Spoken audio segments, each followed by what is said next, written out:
कुछ phrasal verbs ऐसी होते हैं जो आपके सिलेक्शन को रिजेक्शन में बदल सकती है।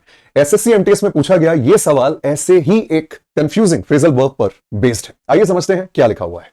Mrs Sharma asked Malini to hand down all the payment slips. Mister Sharma ने मालिनी से कहा कि वो सारी की सारी पेमेंट स्लिप्स उन्हें हैंड डाउन कर दे, उन्हें थमा दे, उन्हें दे दे।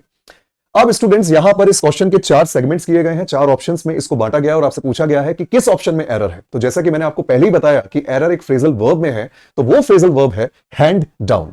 अब आपका सवाल कि सर इसकी जगह क्या आएगा, तो इसकी जगह आएगा हैंड ओवर। अगला सवाल आपका होगा कि सर क्यों आएगा, तो इसके लिए आपको जानना होगा हैंड डाउन और हैंड ओवर के बीच का अंतर। तो हैंड डाउन और हैंड ओवर के बीच में क्या अंतर होता है, इसे समझते हैं।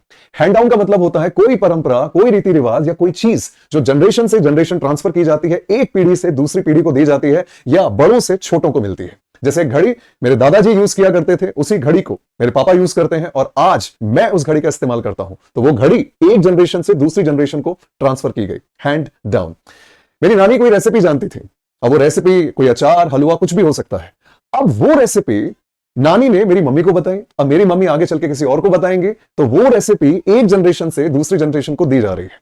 उसी तरीके से जैसे हम गेम खेलते हैं, अक्कड़ बक्कड़ बम्बे बो, 80 90 पूरे 100, ये गेम अपने अपने बड़ों को देखा खेलते हुए, उनसे हमने सीखा, और अगर आज हम खेलते हैं तो यही गेम आगे हमसे छोटे लोग सीखेंगे। मतलब ये गेम एक जनरेशन से दूसरी जनरेशन को ट्रांसफर हो रहा है।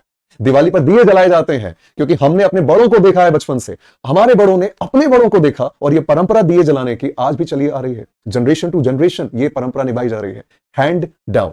अब समझते हैं कि हैंड ओवर का मतलब क्या होता है। हैंड ओवर का मतलब होता है कोई चीज या कोई जिम्मेदारी तुरंत किसी को दे देना। यहां पर जनरेशन टू जनरेशन या पीढ़ी से पीढ़ी को ट्रांसफर करने की बात नहीं होती है, बस एक चीज को किसी दूसरे व्यक्ति को देने की बात होती है। जैसे पुलिस ने एक बैग जो चोर ने चुराया था, वो बैग चोर से लेकर के उस बैग के असली मालिक को दे दिया, हैंड ओवर।